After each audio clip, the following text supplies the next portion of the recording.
The satellite imagery showed a compound 4 kilometers across the valley, and General Marcus Harrison knew 47 soldiers would die if that distance remained uncrossable. He stood in the command center at Forward Operating Base Phantom, studying the thermal signatures on the screen while his intelligence officer delivered the assessment. Kareem Massoud, the voice behind 6 convoy ambushes in the past 3 months, was coordinating another attack from that compound at this very moment. The convoy carrying those 47 soldiers plus critical medical supplies for 3 forward bases had already entered the approach valley. In 90 minutes, they would pass through the kill zone Massoud had prepared. Harrison asked about drone authorization. Denied, his officer responded. Civilian structures within the blast radius. Artillery would level half the village. Air support was 40 minutes out, which meant they would arrive after the ambush had already begun. That left one option, a precision shot across a distance that made seasoned snipers shake their heads. "Give me every marksman on this base," Harrison ordered. "Every sniper, every designated shooter, anyone who has ever qualified expert with a rifle. I want them on that ridge in 15 minutes. 400 meters from the command center, in a corrugated metal building that housed ammunition crates and supply manifests. A woman named Maya Redhawk paused her inventory count. The radio on the shelf beside her crackled with urgent traffic, and she listened to the distance being discussed. 3,800 meters. Possibly more, depending on wind calculations. She set down her clipboard and walked to the doorway, looking toward the ridge where figures were already gathering with long rifles and spotting scopes. Maya had counted ammunition for 6 years across 4 deployments. She knew the weight of every rifle round in the American arsenal, knew which lots of match-grade ammunition produced the tightest groups, knew things about ballistics that the men carrying those rifles had never thought to ask.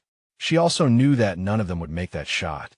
Not because they lacked skill, but because they were calculating for European terrain, sea-level atmospherics, winds that moved in straight lines. This valley did none of those things. She thought about the distance as she watched them set up. 4 kilometers was roughly 2.5 miles. If you grew up somewhere like Los Angeles or Chicago or Houston, that distance might seem abstract, just a number on a map. But Maya grew up on the Pine Ridge Reservation in South Dakota, where the nearest neighbor lived exactly that far away across open prairie. She learned to read wind patterns across that distance before she learned to read books, because her grandfather believed that understanding the land came before understanding anything written by people who had never seen it. Where did you grow up? She wondered. What distances shaped the way you see the world? The radio crackled again. First sniper in position. Range confirmed at 3,847 meters. Maya almost smiled. They were already wrong. The compound sat on a slight rise that the topographical maps failed to capture. The actual distance was closer to 3,852 meters. 5 meters might not matter at normal engagement ranges. At this distance, 5 meters was the difference between a hit and a miss that landed in the dirt. She began walking toward the ridge. Not to shoot, not yet, but to watch. To see what they did wrong, so she would know exactly what to do right when the moment came. Because the moment would come. It always did. Men who dismissed her eventually ran out of options, and options were running out fast on this particular morning. A corporal intercepted her 50 meters from the sniper position. Vance, according to his name tape. He served as spotter for Master Sergeant Kellerman, the senior sniper on base, and his expression suggested he found her presence somewhere between amusing and irritating. "Supply building is back that way," he said, gesturing with his thumb. "This area is restricted to mission-essential personnel." Maya stopped walking. She asked about the wind calculations being used for the shot. She asked whether anyone had accounted for the thermal layers that formed when morning sun heated the eastern slope. She asked if the spotters had noticed the way dust devils formed at the valley floor, indicating a spiral wind pattern rather than the linear crosswind their charts assumed. Vance stared at her for a moment, then laughed. He told her that supply clerks should stick to counting boxes and let the professionals handle the shooting. He told her that Kellerman had 73 confirmed kills and did not need advice from someone whose job was making sure they had enough toilet paper. He told her to go back to her building and stay out of the way. Maya did not argue. She had learned years ago that arguing with men like Vance accomplished nothing except making them more certain of their own superiority. Instead, she walked to a position 200 meters behind the sniper line, retrieved a pair of binoculars from her cargo pocket, and began her own observation of the valley. She watched the smoke rising from cooking fires in the village below. She watched the flight patterns of birds adjusting to currents the snipers could not see. She watched and calculated and waited. The first shot rang out 11 minutes later. Through her binoculars, Maya saw the impact crater in the dirt 200 meters short of the compound. The bullet had dropped through a thermal layer the shooter had not anticipated. She noted the adjustment he would need: 14 clicks of elevation, 8 clicks of windage for the spiral pattern. She also noted that he would not make those adjustments because he did not know they were necessary. The second shot overcorrected, impacting the cliff face behind the target. Maya lowered her binoculars. 12 more attempts would follow, she knew. Maybe 13. Each would fail for reasons the shooters would not understand, because understanding required seeing the world differently than they had been trained to see it. She settled into a comfortable position and continued watching. Her moment was coming. It always did. Private First Class Danny Torres had been a spotter for 11 months, and he had never seen Master Sergeant Kellerman miss twice in a row. Now he watched through his scope as the third shot impacted the rocky slope beneath the compound, kicking up a plume of dust that drifted east on winds the ballistic tables said should not exist. He called out the correction. Kellerman adjusted. The fourth shot sailed high, catching a thermal updraft that carried it over the target by nearly 100 meters. Kellerman rolled away from his rifle and gestured for the next shooter. Staff Sergeant Morton took position, a SEAL team veteran with 73 confirmed kills across 4 deployments. Morton had a reputation for impossible shots, for finding targets through sandstorms and darkness and chaos. He settled behind his custom rifle, a weapon he had carried for 6 years and knew better than he knew his own heartbeat. Torres provided the data: wind speed, humidity, barometric pressure, angle of declination. Morton processed it all, made his adjustments, and squeezed the trigger. The round punched through empty air and buried itself in the compound wall, 15 meters left of the window, where Kareem Massoud sat coordinating the ambush. Torres noted the impact point in his logbook. 5 shots fired, 5 misses, 61 minutes remaining until the convoy entered the kill zone. The rotation continued with mechanical precision. Each sniper brought different equipment, different calculation methods, different years of experience that meant nothing against a distance the training manuals called theoretical. Sergeant Sean fired twice and missed twice. Corporal Vasquez adjusted for the thermal layers and overcompensated, his rounds disappearing into the valley below. Staff Sergeant Okonkwo came closest, his shot passing within 2 meters of the target window. But 2 meters at this distance meant complete failure. Torres documented each attempt: impact location, environmental conditions at moment of fire, deviation from predicted trajectory. A pattern was emerging in his notes. Something about the way each round curved during the final 1,000 meters of flight, but he could not articulate what he was seeing. The data told a story he did not have the vocabulary to read. 400 meters behind the sniper line, Maya Redhawk read the same story with perfect clarity. She watched through her borrowed binoculars as each shot failed, and she understood exactly why. The snipers were treating the valley as a single environment with consistent conditions. In reality, they were shooting through 3 distinct atmospheric zones, each with its own wind pattern and air density. The morning sun had created a thermal inversion at the valley floor, which pushed the prevailing crosswind into a spiral pattern. Rounds entering that spiral were deflected by forces that did not appear in any military manual. She saw other things too. The smoke from cooking fires in the village rose straight for the first 50 meters, then bent sharply east as it hit the second atmospheric layer. Birds flying across the valley adjusted their paths at predictable intervals, following invisible corridors of still air that opened and closed as the thermal pattern shifted. Her grandfather had taught her to watch birds when she was 7 years old. They understand the wind better than any instrument, he had said. Learn their language and the wind will speak to you. The 10th shot missed. The 11th shot missed. Kellerman returned to the rifle for his third attempt, jaw tight with frustration. Torres gave him the updated calculations, accounting for the slight temperature increase over the past 30 minutes.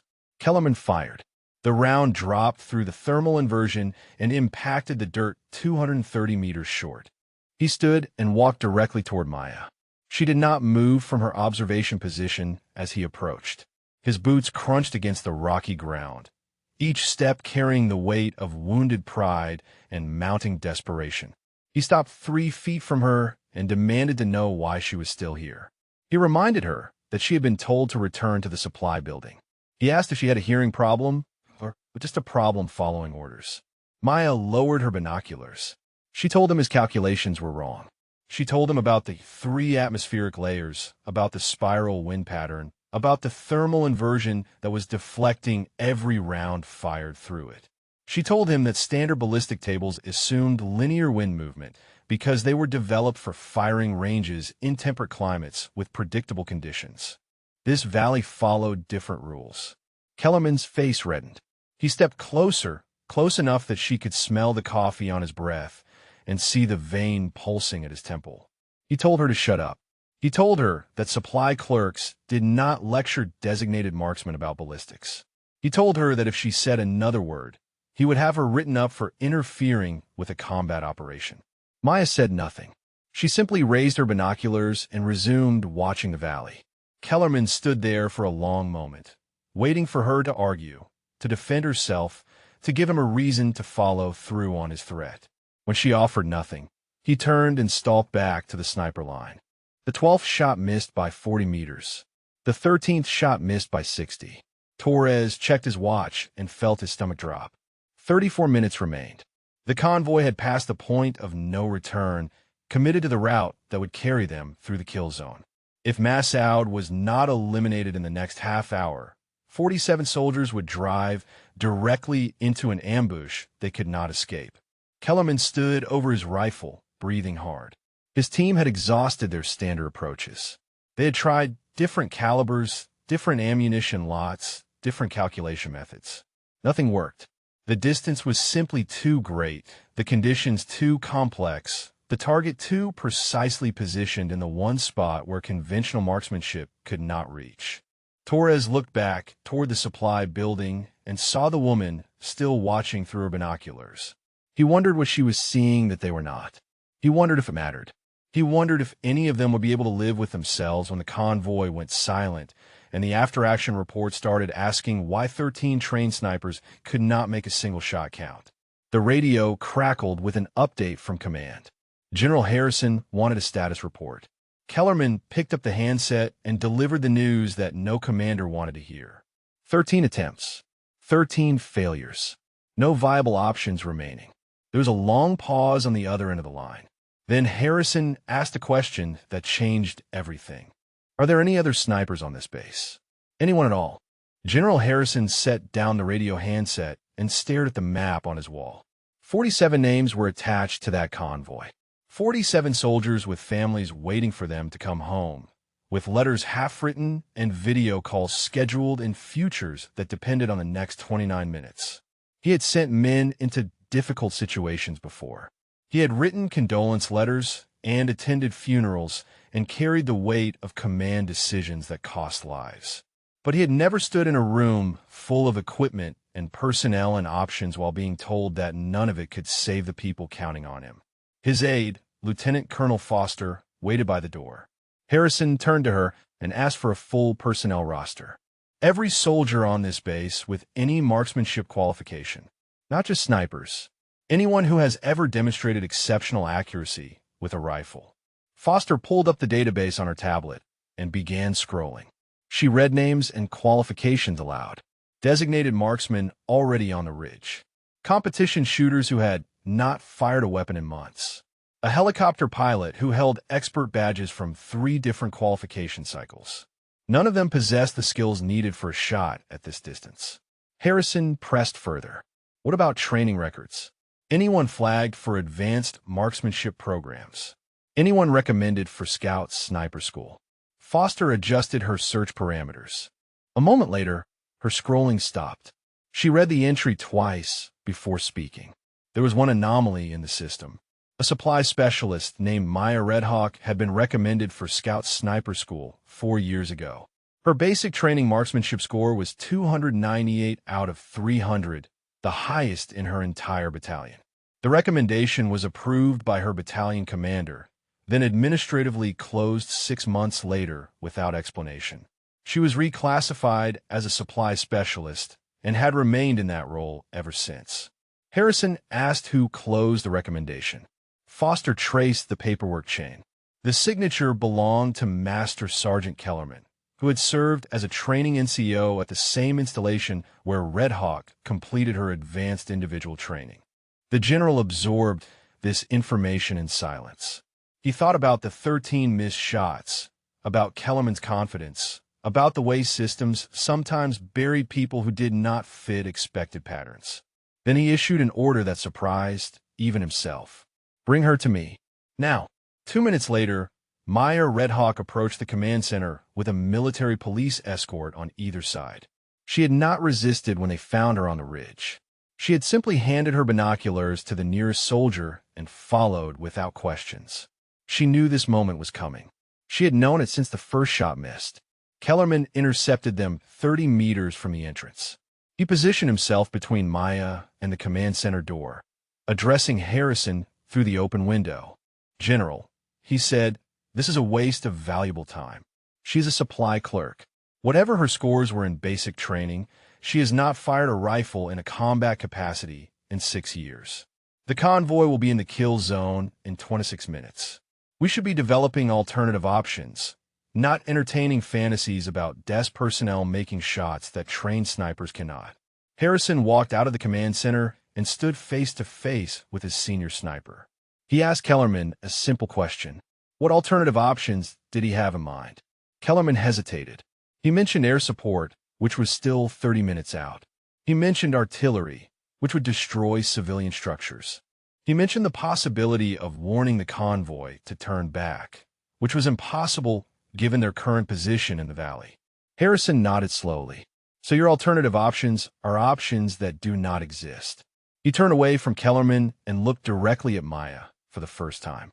He studied her face, her posture, the calm in her eyes that seemed entirely disconnected from the chaos surrounding them. Then he asked the question that would determine everything. Can you make the shot? Maya did not answer immediately. She asked for the wind data collected over the past hour.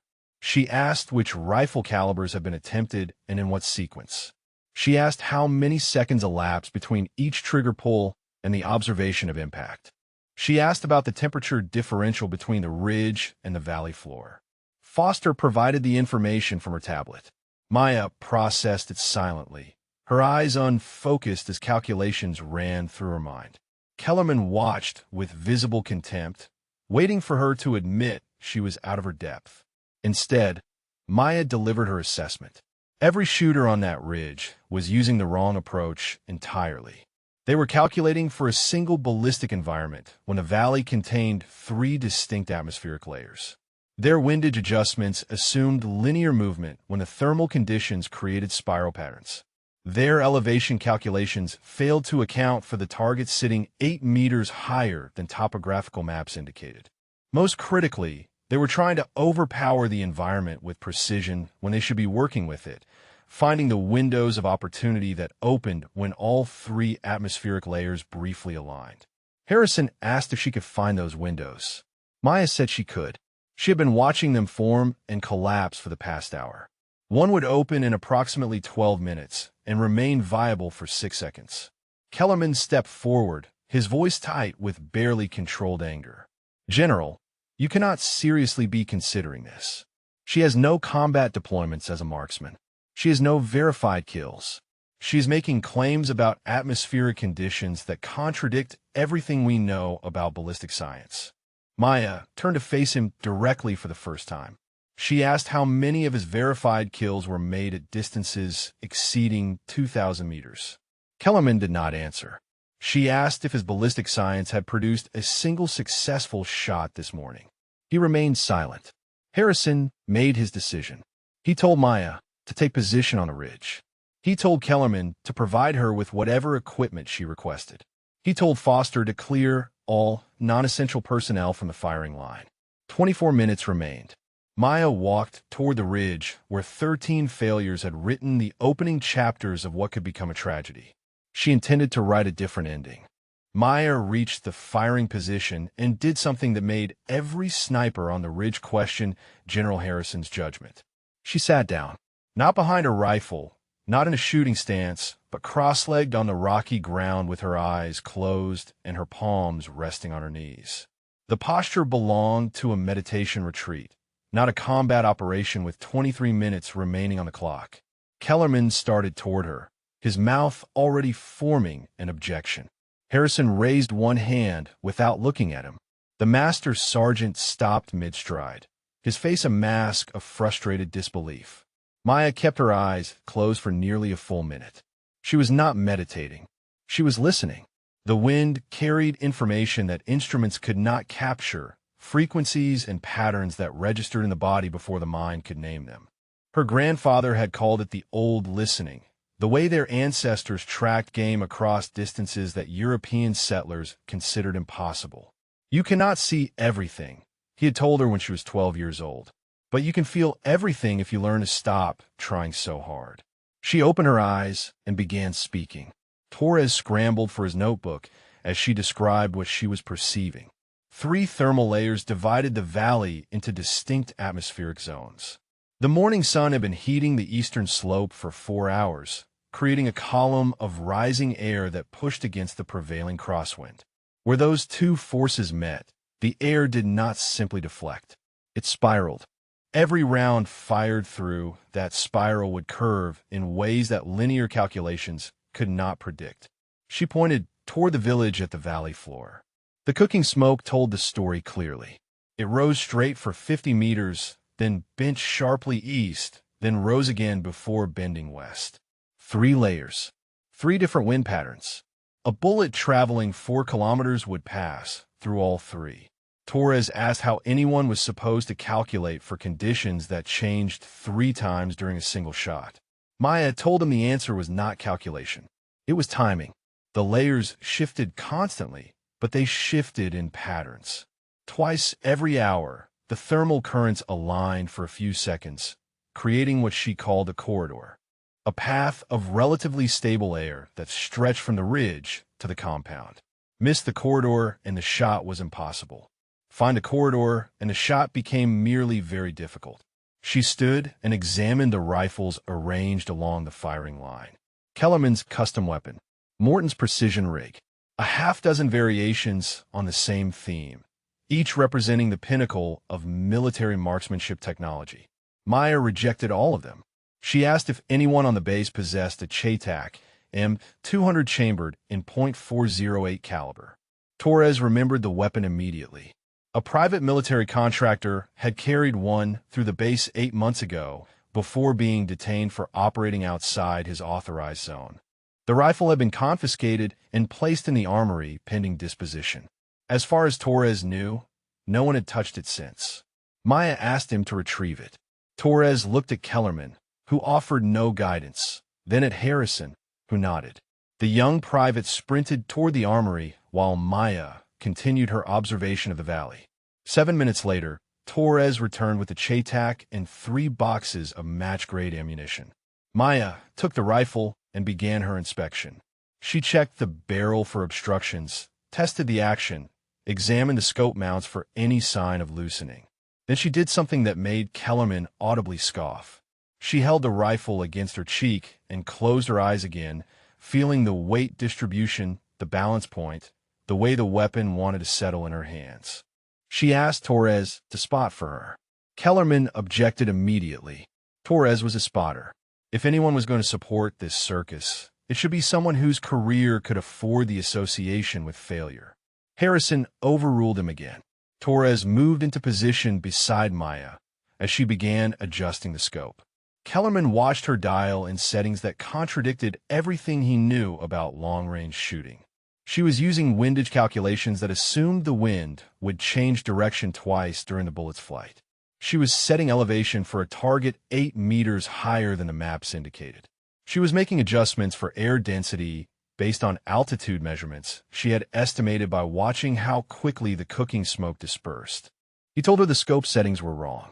He told her the standard ballistic tables existed for a reason, developed by experts with decades of experience and millions of dollars in research funding.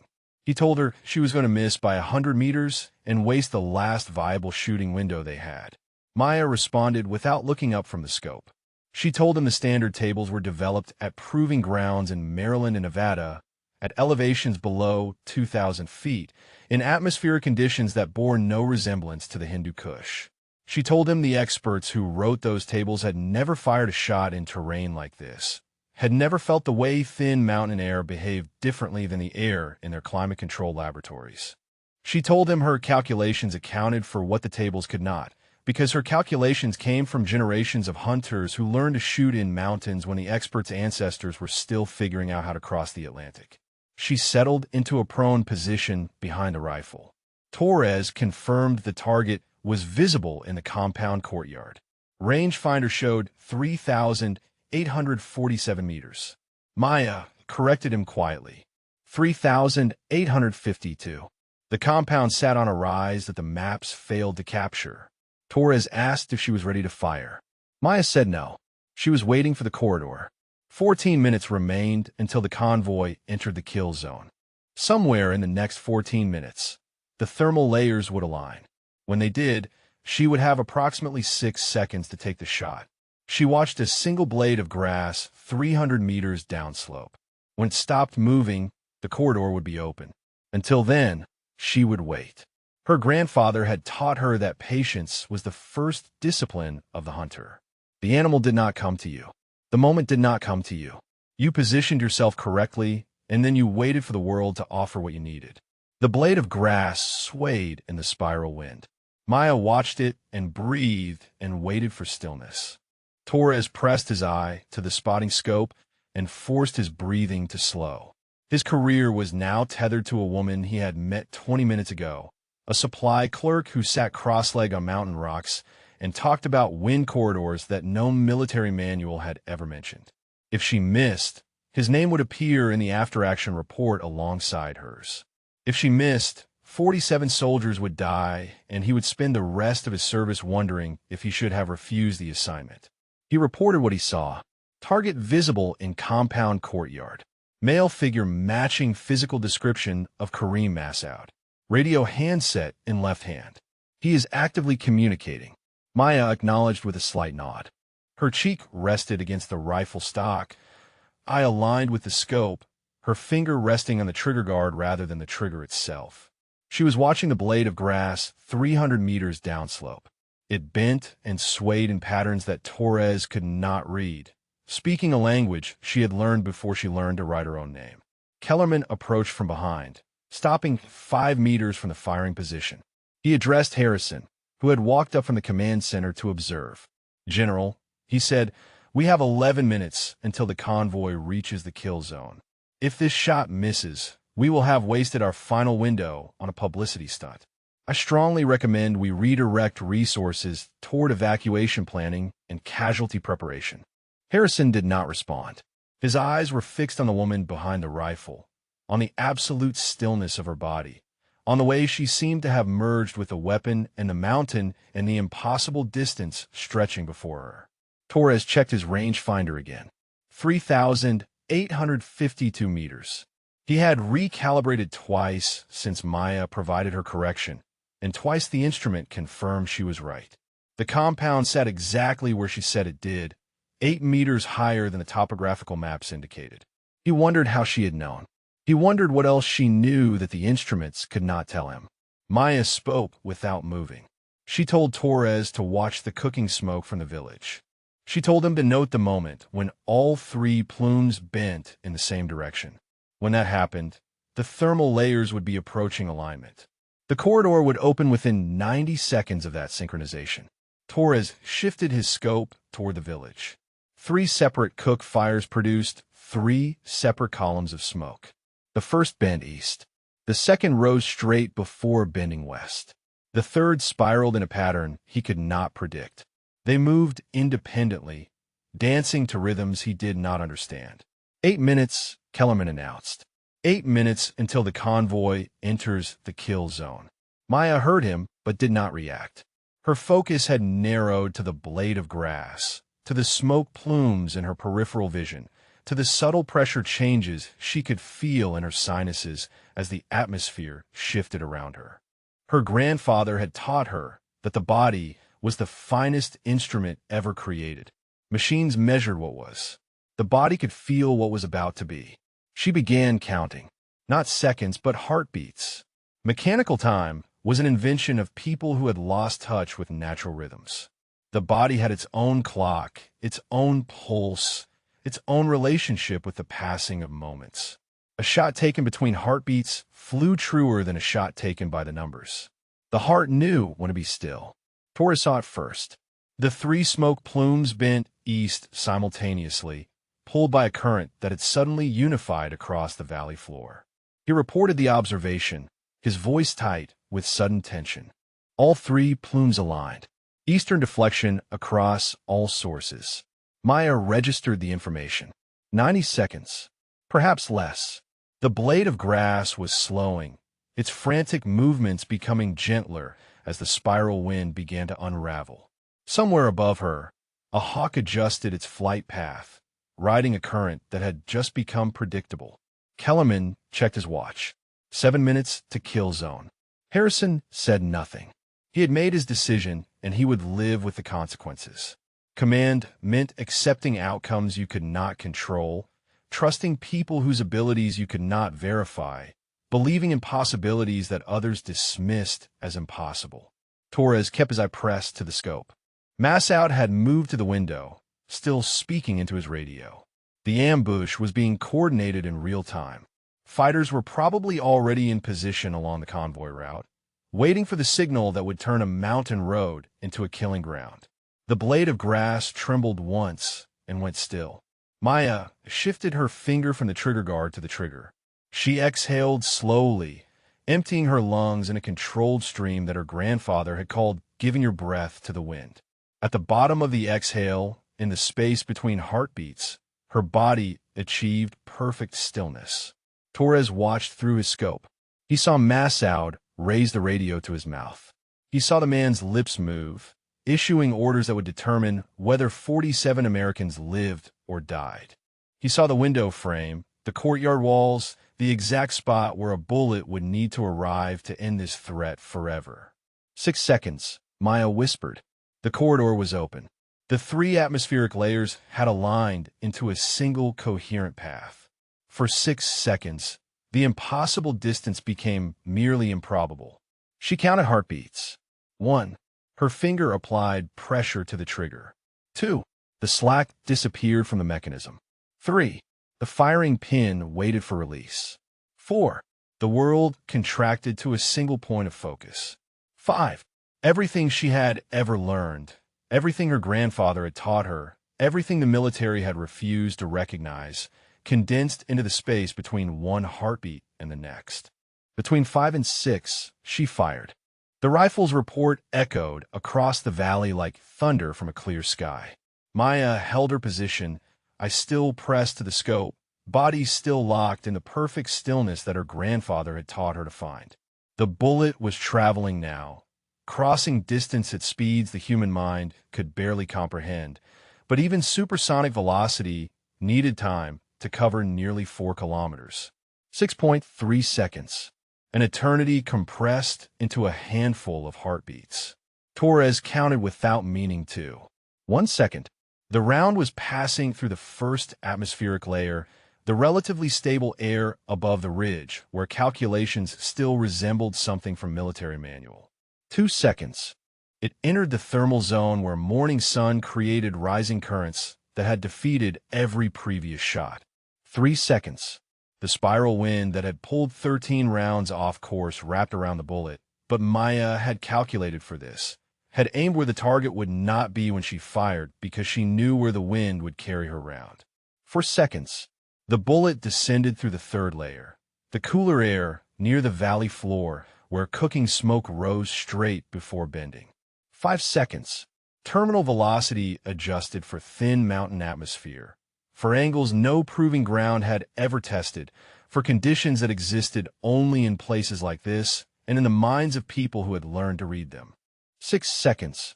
Torres saw the impact through his scope, and the word tore from his throat before his brain could form a conscious thought. Hit! Karim Massoud's head snapped backward. The radio fell from his hand, clattering against the courtyard stones. His body crumpled in the boneless way that only bodies without life remaining could crumple, collapsing against the window frame before sliding to the floor. The man who had coordinated 6 convoy ambushes, who had killed 23 American soldiers over the past 3 months, who had been speaking orders into that radio at the moment of his death, would never speak again. Torres was screaming now, the professional composure of a trained spotter abandoned entirely. Target down. Target down. Confirmed hit. Target is down. The words spread across the ridge like wildfire. Soldiers who had watched 13 failures grabbed radios and repeated the confirmation. The command center erupted with activity as Harrison ordered immediate assessment of the ambush force. Without Massoud's coordination, the fighters positioned along the convoy route had lost their command structure. Satellite imagery showed figures emerging from concealed positions, confused, leaderless, scattering into the mountains rather than holding for an attack that no longer had direction. The convoy rolled through the kill zone 6 minutes later. 47 soldiers passed the point where they were supposed to die, where carefully positioned fighters had been waiting for a signal that would never come. They did not know how close they had come. They would not learn until days later that a single shot from a distance, most of them could not conceptualize, had rewritten the outcome of their day. Harrison lowered his binoculars and turned to look at Maya. She had not moved from her position behind the rifle. Her breathing had returned to normal, her body relaxing from the absolute stillness that the shot required, but she made no move to stand or celebrate or acknowledge what she had just accomplished. She simply lay there, I still pressed to the scope, watching the compound where a dead man's radio sat silent on blood-stained stones. Kellerman stood 15 meters away. His face had lost all color. His hands hung at his sides, empty of the confidence that had filled them an hour ago when he had dismissed the supply clerk and assured everyone that his team would handle the impossible shot. He had witnessed something that his training told him could not happen, performed by someone his judgment had told him could not perform it. The foundations of his professional identity had cracked, and he did not know how to stand on the rubble. Maya finally moved. She sat up slowly, rolling her shoulders to release tension that had accumulated during the long minutes of waiting. She removed the magazine from the Chaytak and cleared the chamber, rendering the weapon safe with the automatic precision of someone who had handled rifles since childhood. Then she did something that surprised Torres more than the shot itself. She closed her eyes and whispered words in a language he did not recognize. Lakota, though he would not learn this until later. A prayer her grandfather had taught her, spoken over every animal taken in the hunt. Not a celebration of the kill, but an acknowledgement of the life that had ended. Even an enemy deserved recognition that his spirit had departed. Even an enemy had been someone's son. She opened her eyes and stood. Torres rose with her, unsure of what to say, unsure if any words could capture the magnitude of what he had witnessed. Maya solved his dilemma by speaking first. She told him he was a good spotter. She told him his instincts were solid and his observations during their brief partnership had been useful. She told him he should apply for Scout Sniper School if he had not already. Torres managed to find his voice. He asked how she had known, how she had calculated what 13 trained snipers could not, how she had seen the corridor when their instruments showed nothing but chaos. Maya considered the question as she began disassembling the rifle. Her grandfather had a saying, she told him, "The wind does not hide from those who know how to listen." She had simply learned to listen before she learned that listening was supposed to be impossible. She handed the rifle components to Torres and walked past Kellerman without looking at him. There were ammunition crates to inventory, manifests to complete, a job to return to, if anyone still expected her to do it. Behind her, the valley held its breath, and the smoke from village cook fires rose straight toward a sky that had just witnessed something remarkable. 3,852 meters. The distance between impossibility and truth. Captain Elise Chun had spent 9 years in military intelligence learning to find patterns in chaos. She had tracked insurgent networks through financial transactions, identified bomb makers through chemical residue analysis, and dismantled terrorist cells by following threads that others dismissed as coincidence. General Harrison's assignment should have been simple by comparison. Find out how a shooter capable of a 4-kilometer kill shot ended up counting ammunition boxes for 6 years. She started with Maya Redhawk's personnel file, pulling the complete record from the secured database in her office at the intelligence section. The basics confirmed what Harrison had discovered during the crisis. Enlisted in 2018. Basic training at Fort Leonard Wood. Marksmanship qualification score of 298 out of 300. Chun paused at that number. She had seen thousands of qualification scores during her career. Anything above 270 was considered exceptional. 298 placed Maya in a category that most soldiers never reached and many instructors never witnessed. The recommendation for Scout Sniper School appeared exactly where Foster had found it. Written by Captain David Torres, Maya's company commander during advanced individual training. Chun read the assessment twice. Torres had called Maya a generational talent, a phrase military officers did not use lightly. He noted her unusual ability to read environmental conditions, her patience, her capacity to calculate variables that other shooters never considered. He recommended immediate assignment to the Scout Sniper Pipeline with the observation that delaying her development would be a disservice to the Army. The battalion commander approved the recommendation without modification. The paperwork moved through proper channels. Assignment orders were drafted, and then nothing. 6 months of administrative silence, followed by a reclassification notice that converted Maya from a sniper candidate to a supply specialist. No explanation provided. No appeal process initiated. Just a signature at the bottom of a form that redirected a remarkable career into a warehouse full of crates. Chun traced the signature. Master Sergeant Gerald Kellerman, training NCO at Fort Leonard Wood during the same period Maya completed her advanced training. The coincidence might have meant nothing. NCOs signed hundreds of administrative documents. Reclassifications happened for legitimate reasons, ranging from medical issues to personal requests to shifting organizational needs. But Chun had learned to distrust coincidence. And this particular coincidence involved the same man who had dismissed Maya on the ridge, who had tried to prevent her from taking the shot, who had watched her succeed at something he insisted was impossible.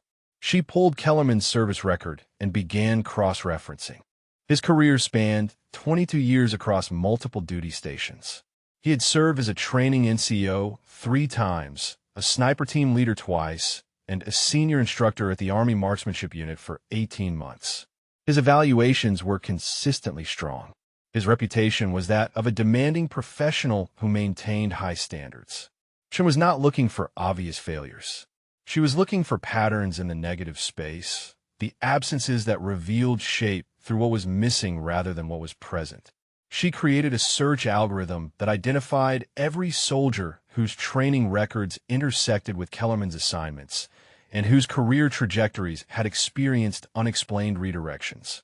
The results populated her screen over the next hour. Most were unremarkable. Soldiers who washed out for documented reasons. Soldiers who requested transfers. Soldiers whose performance declined after promising starts. But 3 names stood apart from the rest. Sergeant First Class Danny Whitehorse. Navajo. Exceptional marksmanship scores during basic training. Recommended for sniper school by his drill sergeant. Application denied by Kellerman with the notation lacks temperament for precision roles. No disciplinary record. No performance issues. Currently serving as a transportation NCO at Fort Campbell. Corporal Rebecca Crowfeather. Cheyenne. Qualified expert on every weapon system in her unit. Submitted a packet for a competitive marksmanship team. Packet returned without action while Kellerman served as the reviewing authority. Currently assigned to administrative duties in Germany. Staff Sergeant Marcus Redhorse. Lakota. No relation to Maya, despite the similar surname. Top graduate of his basic training cycle. Received a conditional acceptance to the Army Marksmanship Unit that was rescinded after what the file called administrative review. The reviewing official was Kellerman. Currently working as a mechanic at Fort Bliss. 3 indigenous soldiers with exceptional shooting abilities. 3 careers that stalled at the exact moment they intersected with Gerald Kellerman. 3 patterns that looked random in isolation but formed a clear image when viewed together. Chin picked up her secure phone and dialed the number listed in Danny Whitehorse's personnel file. He answered on the 4th ring, his voice carrying the wariness of a soldier receiving an unexpected call from an intelligence officer. She identified herself and explained that she was investigating personnel practices that may have affected his career. She asked if he would be willing to discuss his experience with Master Sergeant Kellerman. The line was silent for a long moment. Then Whitehorse spoke, and what he said confirmed everything Chin suspected. He told her that Kellerman had called indigenous soldiers culturally incompatible with precision roles. He told her that he had heard Kellerman make comments about Native Americans lacking the discipline for high-pressure positions. He told her that he had filed an informal complaint through his chain of command and watched it disappear into a system that did not want to acknowledge what it contained. Chun documented the conversation and prepared her next call.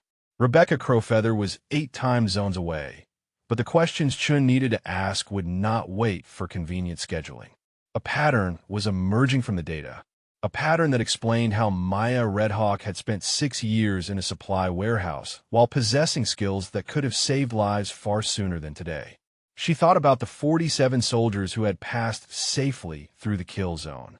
She thought about how many others might have been saved if Maya had been recognized years ago. She thought about the cost of prejudice measured not in abstractions, but in bodies and blood and futures that ended too soon. The investigation was just beginning. Danny Whitehorse sat across from the video camera in a borrowed office at Fort Campbell, his hands folded on the table in front of him with the deliberate stillness of a man who had learned to contain his emotions in professional settings. Captain Chin watched his face on her screen as he recounted the story he had carried for 6 years. He told her about growing up on a Navajo reservation in New Mexico, about learning to shoot from his uncle who had served as a Marine Scout sniper in Vietnam.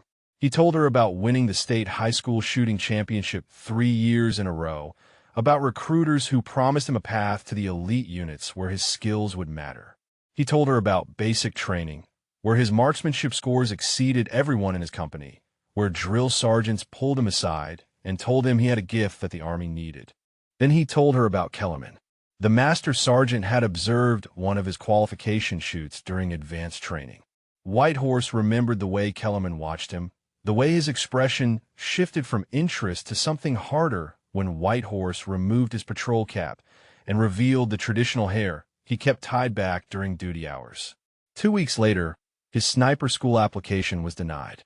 The rejection cited temperament concerns that had never appeared in any evaluation. His drill sergeant fought the decision and lost. His company commander filed an appeal and received no response. Chin asked what happened after the rejection. Whitehorse's jaw tightened before he answered. He said he tried to submit a second application the following year. It was returned without action. He tried a 3rd time and was told verbally that he should focus on his current duties rather than pursuing assignments that were not suited to his background. He asked what that meant. No one would explain. Eventually, he stopped asking and accepted a transfer to transportation, where his ability to hit targets at 1,000 meters meant nothing at all. The interview with Rebecca Crowfeather came through a secure video link to Germany, where the time difference meant she was answering questions at 2 in the morning. She did not seem to mind. She said she had been waiting years for someone to ask.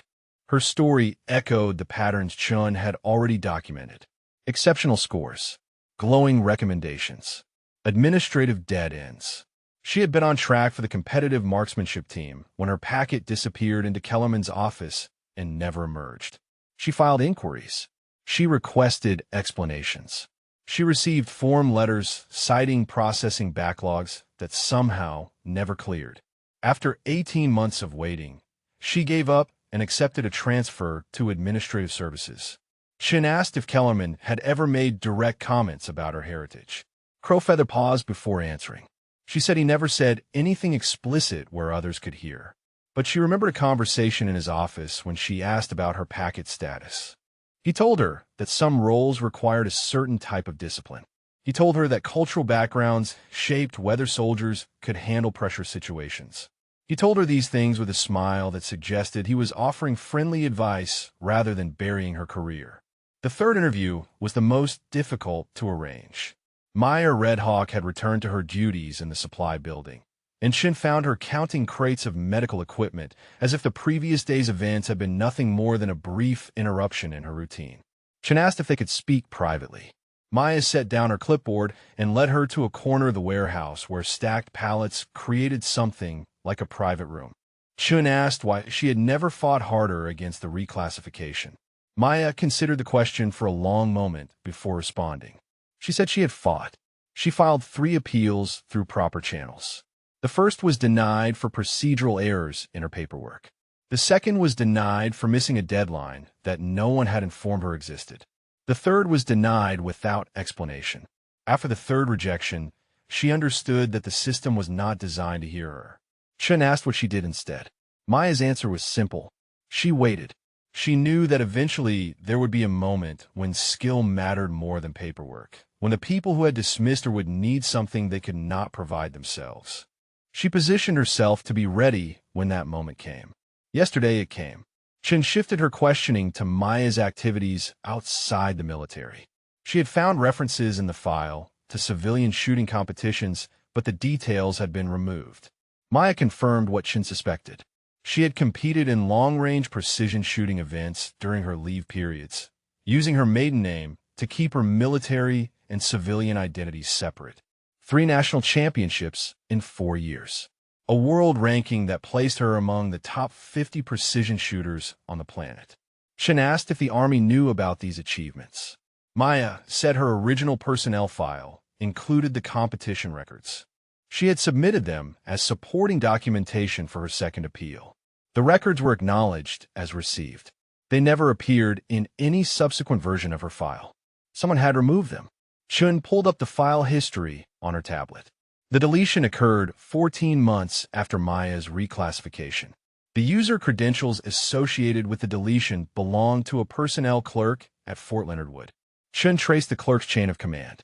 The supervising NCO at the time was Gerald Kellerman. The pattern was complete now. Not just 3 soldiers whose careers had been derailed, but active efforts to suppress evidence of exceptional ability. Kellerman had not simply failed to recognize talent. He had systematically buried it, removing documentation that might have allowed others to see what he refused to acknowledge. Chun compiled her findings into a preliminary report. For indigenous soldiers with verifiable excellence in marksmanship, for careers redirected through administrative actions. One common factor connecting all 4 cases. Supporting evidence deliberately removed from official records. She thought about how to frame her conclusions.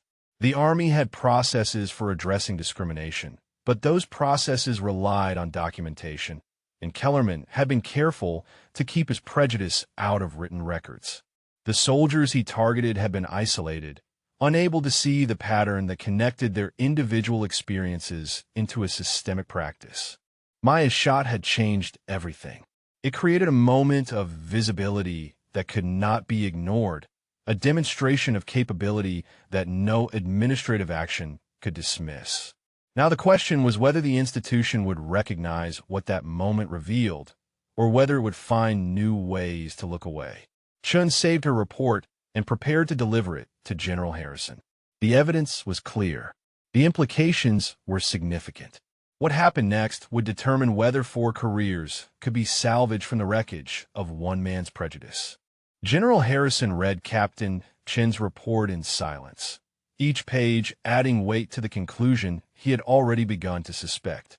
For soldiers, for careers, one man standing at the intersection of every derailed trajectory. The evidence was circumstantial in the legal sense, built from patterns rather than explicit statements, but Harrison had commanded soldiers long enough to recognize the shape of truth even when it hid behind administrative language.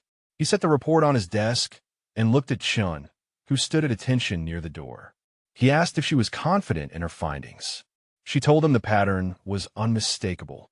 She told him about the deleted competition records, about the consistent targeting of indigenous soldiers, about the verbal statements Whitehorse and Crowfeather had reported. She told him that Kellerman had not simply failed to recognize exceptional talent. He had actively worked to bury it. Harrison nodded slowly. He told Chun to remain in the adjacent observation room. He told her to document everything she witnessed. Then he picked up his phone and summoned Master Sergeant Kellerman to his office.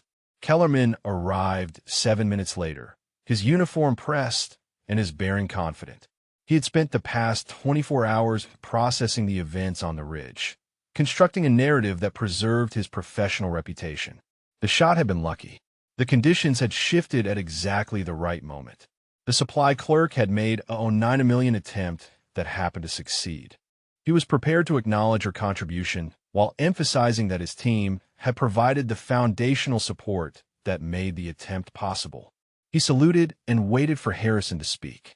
The general did not invite him to sit. Instead, Harrison slid Chen's report across the desk and told Kellerman to read it. The master sergeant picked up the document and began scanning the pages. His expression shifted as he progressed through the findings. The confident set of his jaw loosened. The certainty in his eyes flickered and dimmed. By the time he reached the final page, his face had become a mask of controlled tension. Harrison asked if Kellerman had anything to say. The master sergeant set the report back on the desk and squared his shoulders. He said the findings were based on coincidence. He said administrative decisions were made for legitimate reasons that did not always appear in official documentation.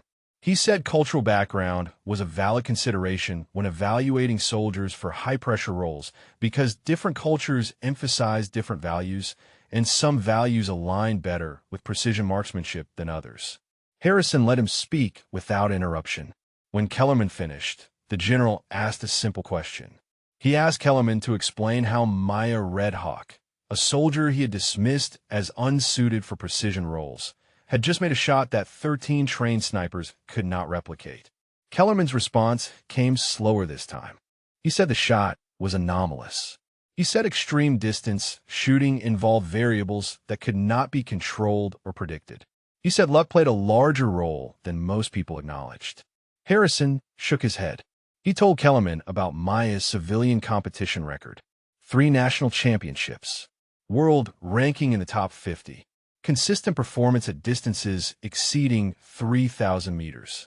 He told Kellerman that these records had been in Maya's file until someone deleted them. He told Kellerman that the deletion was traced to a clerk working directly under his supervision. The master sergeant said nothing. His hands, which had been steady throughout his career, developed a slight tremor at his sides. Harrison pressed forward. He asked about Danny Whitehorse, whose application Kellerman had rejected, citing temperament concerns that appeared nowhere in any evaluation. He asked about Rebecca Crowfeather, whose marksmanship team packet had vanished into Kellerman's office and never emerged. He asked about Marcus Redhorse, whose acceptance to the Army Marksmanship Unit had been rescinded after Kellerman's administrative review.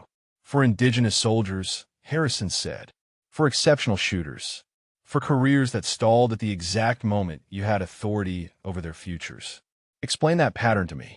Kellerman's composure finally broke. His voice dropped to something barely above a whisper as words emerged that he had never spoken aloud to anyone in uniform. He told Harrison about his father, Staff Sergeant William Kellerman, killed in 1987 during an operation in Central America. The patrol had relied on intelligence from a local scout, a man with indigenous heritage who had promised safe passage through hostile territory. The intelligence was wrong. Whether through incompetence or betrayal, no one ever determined. The patrol walked into an ambush. 7 soldiers died, including Kellerman's father. He was 11 years old when the notification team came to his door. He grew up with his father's medals in a shadow box on the wall and questions that no one could answer. When he joined the army, he carried those questions with him. When he encountered soldiers who reminded him of the scout who had failed his father, he found reasons to redirect them away from positions where their failures might cost other soldiers their lives. Harrison listened without expression. When Kellerman finished, the general spoke quietly. He acknowledged the tragedy of losing a father. He acknowledged that grief could shape a person in ways they did not fully understand. Then he told Kellerman that personal trauma did not excuse 20 years of systematically destroying careers based on ethnic heritage. He told Kellerman that the soldiers he had targeted had nothing to do with an intelligence failure in 1987. He told Kellerman that Maya Red Hawk had just saved 47 lives while he stood on the ridge, insisting she could not be trusted. The consequences came next. Kellerman was relieved of duty effective immediately. His security clearance was suspended pending investigation. He would face a formal board of inquiry on charges related to discrimination and abuse of authority. His access to personnel systems was revoked. His weapons were to be surrendered to the armory within the hour. Kellerman accepted each pronouncement without protest. The fight had left him somewhere between the first page of Chen's report and the moment he spoke his father's name aloud. He saluted, turned, and walked toward the door. Harrison stopped him with a final observation. He told Kellerman that Maya Red Hawk had been watching from the adjacent room. He told him that she had heard everything, including the story about his father. He told him that she had asked to be present because she wanted to understand why her career had been taken from her. Kellerman paused at the door, but did not turn around. He asked if she had said anything after hearing his explanation. Harrison told him what Maya had said. She said she felt sorry for him. She said grief was a weight that could crush a person if they let it turn outward instead of processing it honestly. She said she hoped he would find peace someday, even though he had stolen 6 years of her life trying to bury his own pain. Kellerman walked out without another word. The door closed behind him with a sound like a chapter ending. In the adjacent room, Maya Red Hawk watched him go and felt nothing like triumph. Only the quiet sadness of witnessing a man whose wounds had become weapons aimed at people who had never hurt him. The report reached the Pentagon within 48 hours, transmitted through secure channels that carried its contents from a forward operating base in Afghanistan to offices where generals and policymakers would determine what it meant for the institution they served. General Harrison had written his summary with deliberate precision, presenting facts without editorial commentary, letting the evidence construct its own argument. A supply specialist had made a shot at 3,852 meters. 13 designated marksmen had failed at the same task. The supply specialist's career had been systematically derailed by a senior NCO whose prejudice against indigenous soldiers spanned 2 decades and affected at least 4 documented cases. The Army Chief of Staff requested a video conference within 6 hours of receiving the report. Harrison sat in the secure communications room at Forward Operating Base Phantom, facing a screen that displayed 4 senior officers whose combined authority shaped every aspect of military personnel policy. They wanted to understand how this had happened. They wanted to understand how a system designed to identify and develop exceptional talent had failed so completely in this case. Harrison explained what Captain Chen's investigation had revealed. The pattern of administrative decisions that appeared legitimate in isolation but formed a clear picture of discrimination when viewed together. The deleted records, the rejected applications, the verbal statements that multiple soldiers had reported but never formally documented because they understood instinctively that their complaints would disappear into the same system that had already dismissed their abilities. The Chief of Staff asked what Harrison recommended. Harrison told them the individual case was straightforward. Kellerman would face a board of inquiry and appropriate consequences would follow. But the individual case was not the real problem. The real problem was a system that allowed one man's prejudice to operate undetected for 20 years. The real problem was an institution that measured talent through processes vulnerable to the biases of whoever controlled those processes.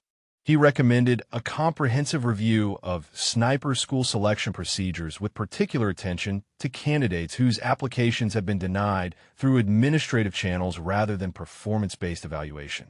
He recommended an audit of personnel actions involving indigenous soldiers across all combat specialties. He recommended training programs that addressed unconscious bias in evaluation and selection processes. He recommended that Maya Red Hawk and the other affected soldiers receive immediate consideration for the positions they had been denied.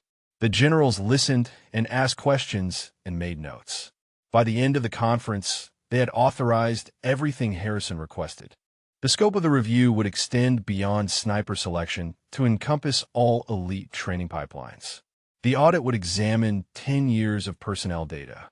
The training programs would be developed in consultation with experts in organizational bias and implemented across all branches. Word of the shot had already begun spreading through unofficial channels. Soldiers talked. Stories traveled. A supply clerk making an impossible kill at 4 kilometers was too remarkable to contain within classified briefings. Journalists began requesting information through military public affairs offices. The Army faced a choice between controlling the narrative and watching it escape entirely. Public affairs officers contacted Maya directly, asking if she would participate in media coverage of her achievement. The request came with assurances of positive framing, of emphasizing her exceptional skill and the dramatic circumstances of the shot. They mentioned potential interviews with major networks, feature articles in military publications, a story that would inspire recruiting efforts for years to come. Maya declined. She told them the attention should go to the soldiers whose careers had been affected by the same prejudice that delayed hers. She told them Danny Whitehorse and Rebecca Crowfeather and Marcus Redhorse deserved platforms more than she did. She told them she did not want to be a symbol of anything except the importance of recognizing talent regardless of its packaging. If the Army wanted to tell a story, it should tell the story of institutional failure and institutional correction, not the story of one fortunate shot. The public affairs team was surprised by her response. Most soldiers welcomed recognition for exceptional performance. Most soldiers understood that visibility created opportunities for advancement and influence. Maya seemed uninterested in either. She asked only to be assigned to a position where her actual skills could be utilized rather than buried in a warehouse. That assignment arrived 3 weeks later. Official orders directed Specialist Maya Red Hawk to report to the Scout Sniper School at Marine Corps Base Quantico, not as a student, but as an instructor. The orders came with a promotion to sergeant and a mandate to develop curriculum for advanced marksmanship techniques incorporating non-traditional methodologies. Someone at the Pentagon had read Chen's report carefully and understood that Maya's value extended beyond her personal shooting ability. She possessed knowledge that the military had never systematically captured, techniques passed down through generations of hunters who learned to read terrain and weather in ways that European marksmanship traditions had never developed.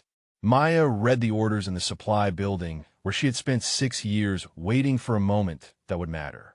The crates around her held ammunition she would no longer count, equipment she would no longer inventory, manifests she would no longer file. A chapter of her life was ending, one defined by patience and quiet preparation and faith that the world would eventually offer what she needed. She thought about her grandfather, about the lessons he had given her on the Pine Ridge Reservation, about the way he taught her to see distance not as an obstacle, but as a relationship to be understood. He had been dead for 8 years now, buried on land their family had occupied for generations.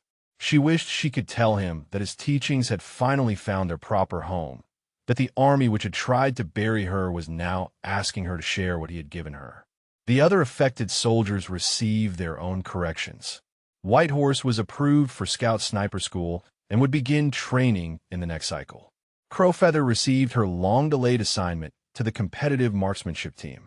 Redhorse was offered reinstatement to the Army Marksmanship Unit with backdated seniority, reflecting where his career should have been. Not all wounds could be healed by administrative action, but the institution was trying to acknowledge the damage it had allowed. Maya packed her few personal belongings and prepared to leave the base where everything had changed. She did not say goodbye to Kellerman, who had been confined to quarters pending his board of inquiry. She did not seek recognition from the soldiers who had watched her take the shot. She simply filed her final inventory report, turned in her supply building keys, and walked toward a future that should have begun 6 years earlier. The distance between who she had been and who she was becoming measured something greater than meters. It measured the space between being seen and being invisible, between having voice and being silenced, between waiting for the world to change and finally being positioned to change it herself. The classroom at Scout Sniper School held 24 students arranged in rows of metal chairs, their notebooks open and their expressions carrying the particular blend of confidence and uncertainty that defined soldiers who had already proven themselves exceptional and were now being asked to become something more. They had survived the screening process, the physical assessments, the preliminary marksmanship evaluations that eliminated 80% of applicants. They believed they understood what it meant to shoot at distance. Sergeant Maya Redhawk was about to show them how much they had yet to learn.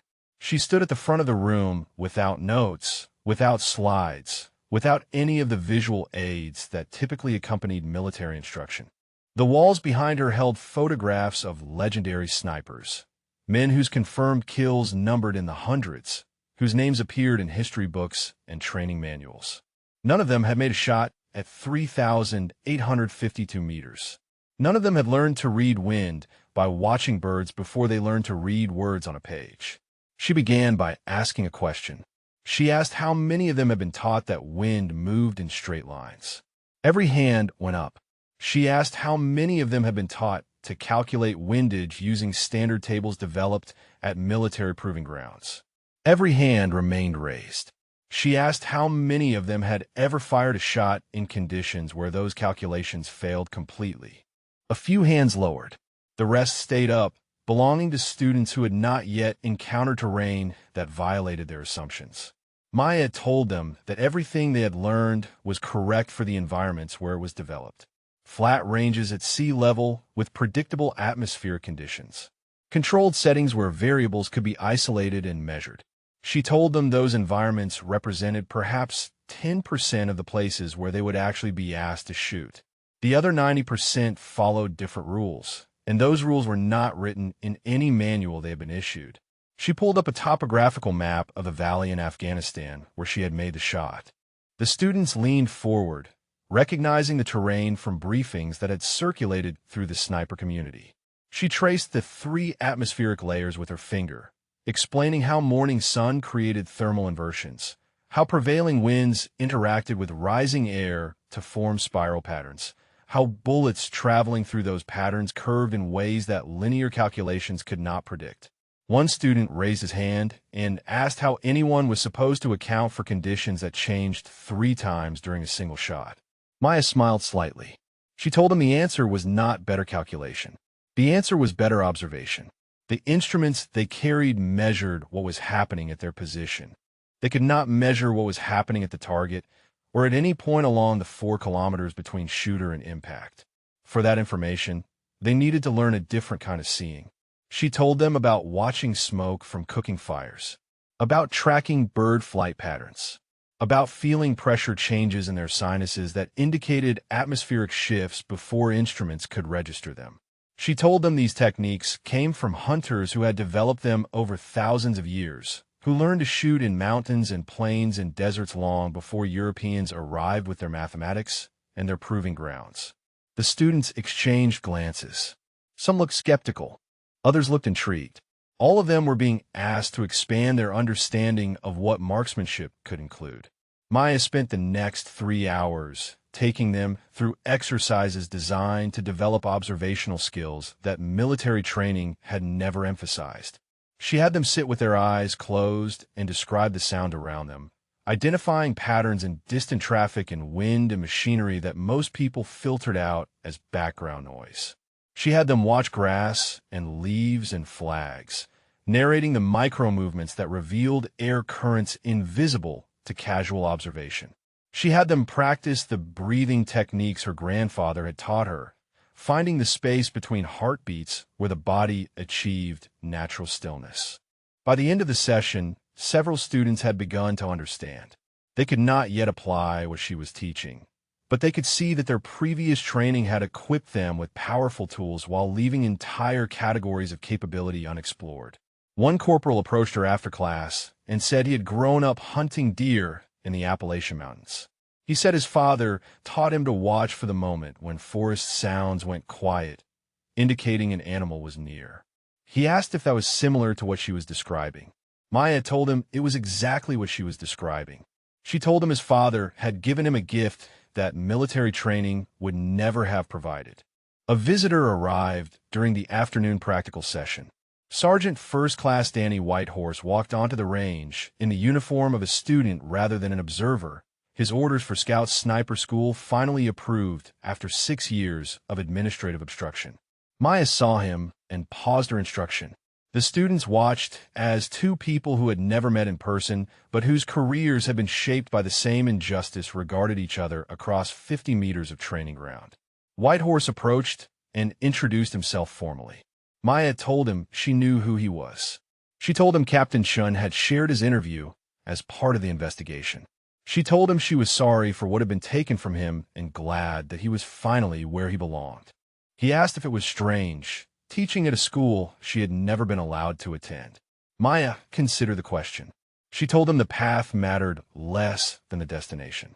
She told him that every year she spent in that supply warehouse had taught her patience and observation and the discipline of waiting for moments that mattered. She told him those lessons would inform her teaching in ways that conventional sniper training never could have. A second visitor arrived before the day ended.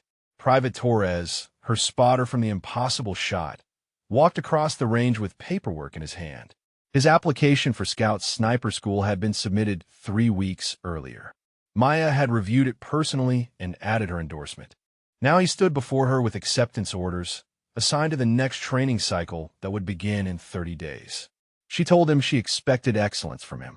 She told him his instincts during their brief partnership had demonstrated potential that deserved development.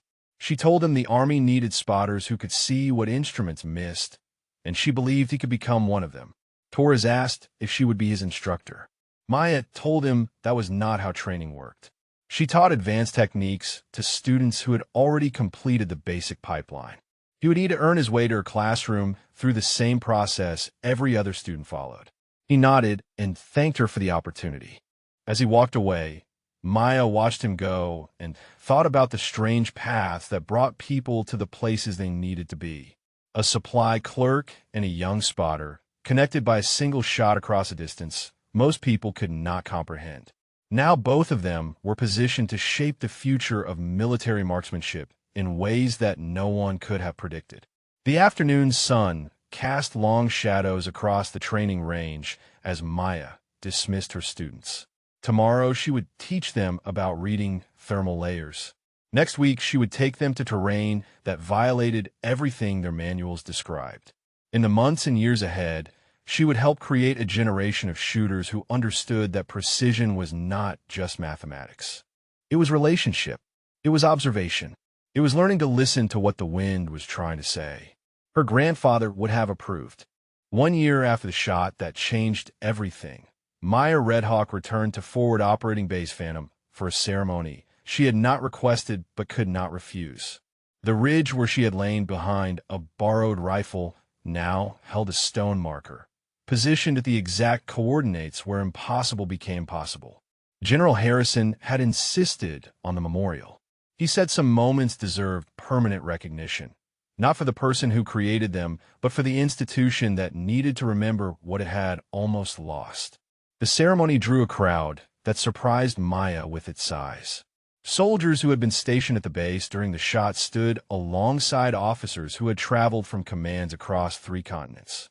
Journalists documented the event from a respectful distance, their cameras capturing images that would accompany stories about transformation and recognition and the cost of prejudice measured in wasted years. At the center of the gathering, 47 soldiers formed ranks in dress uniforms, their presence testifying to what Maya's single round had preserved. Harrison approached the podium that had been erected beside the stone marker. He looked older than Maya remembered, the weight of command visible in lines that had deepened across his face. He began speaking without notes, his voice carrying across the ridge where 13 failures had preceded one success. He did not focus on the shot itself. The ballistics had been analyzed, the techniques documented, the records verified by experts who still struggled to explain how anyone could account for variables that their instruments could not measure. Instead, Harrison spoke about what the shot had revealed. He spoke about a system that had buried exceptional talent, because that talent came in a package that one man's prejudice could not accept.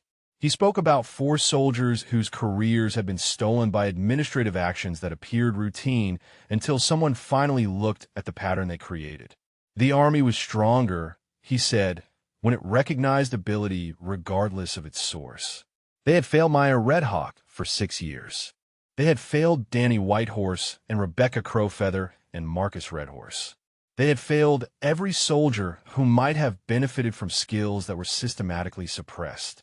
This memorial existed not to celebrate one shot, but to remind everyone who served that excellence could emerge from anywhere, and the institution's job was to find it rather than bury it. He read the names of the 47 soldiers who had passed safely through the kill zone.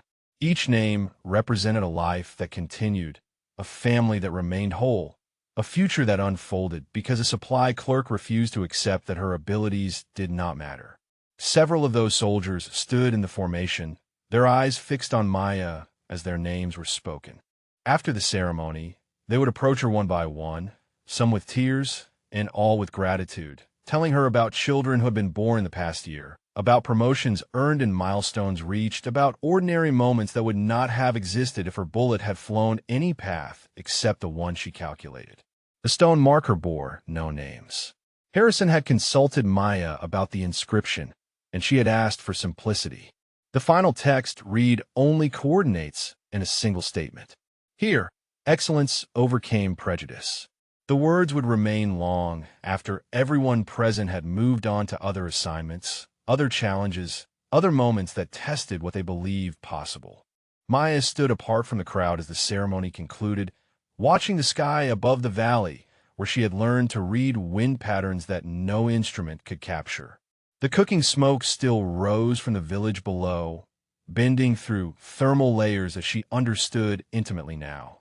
She had returned to this place dozens of times in her memory, replaying the sequence of heartbeats and calculations and faith that produced a result most experts still considered anomalous. It had not been luck. It had been preparation, meeting opportunity, generations of knowledge applied to a single moment when knowledge was all that mattered. She thought about Kellerman. His board of inquiry had concluded 4 months earlier, resulting in reduction to the rank of sergeant and administrative separation from a service. No prison time, but no career either. He had sent her a letter that she kept in her quarters but had never opened. Perhaps someday she would read what he had written. Perhaps the words would offer closure or explanation, or simply more of the justifications that had allowed him to sleep at night while destroying careers that threatened his understanding of the world. For now, the envelope remained sealed, a reminder that some distances could not be crossed by any calculation she knew. 3 days after the ceremony, Maya drove a rental car across South Dakota toward the Pine Ridge Reservation. The landscape unfolded around her in rolling plains and distant ridges, terrain her ancestors had crossed on horseback when the land belonged to no one and everyone simultaneously. She passed through towns where her family name was recognized, where cousins and aunts and childhood friends still lived in houses that had sheltered generations. She did not stop to visit. This journey had a single destination. The cemetery occupied a hillside overlooking a valley that stretched toward horizons her grandfather had taught her to measure not in miles but in relationships. His grave sat beneath a cottonwood tree that had been young when he was buried and now spread branches wide enough to shade half the hillside.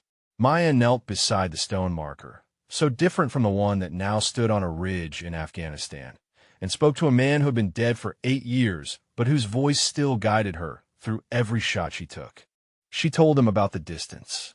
3,852 meters. She told him about the wind that spiraled through 3 atmospheric layers. She told him about waiting for the corridor, about counting heartbeats, about giving her breath to the wind the way he had taught her when she was too young to understand why it mattered. She told him that his teachings had saved 47 lives and changed an institution that had tried to bury everything he gave her. A meadowlark called from somewhere in the tall grass beyond the cemetery fence. Maya watched it rise and arc across the valley, adjusting its flight to currents she could read as easily as words on a page. The bird disappeared into the distance, swallowed by a horizon that had once seemed impossibly far and now felt like home. She stood and looked toward the place where her nearest neighbor had lived when she was a child.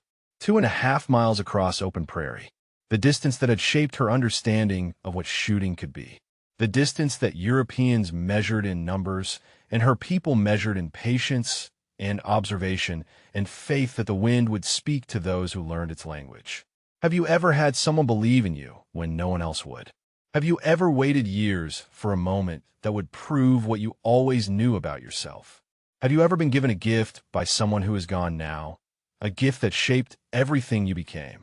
Maya walked back to her car as the sun descended toward the western ridge. Tomorrow she would return to Quantico, to students who were learning to see what instruments could not show them, to a future built on foundations her grandfather had laid before she was born. The distance between who she had been and who she had become could not be measured in meters. It could only be measured in the lives that continued, because she refused to let others define her limits. The grass bent in patterns around her feet as she walked. She read each movement without thinking, the way other people read expressions on familiar faces. The wind was speaking. It always had been. She had simply learned to listen. 3,852 meters. The distance between impossibility and truth. The distance her grandfather had taught her to cross.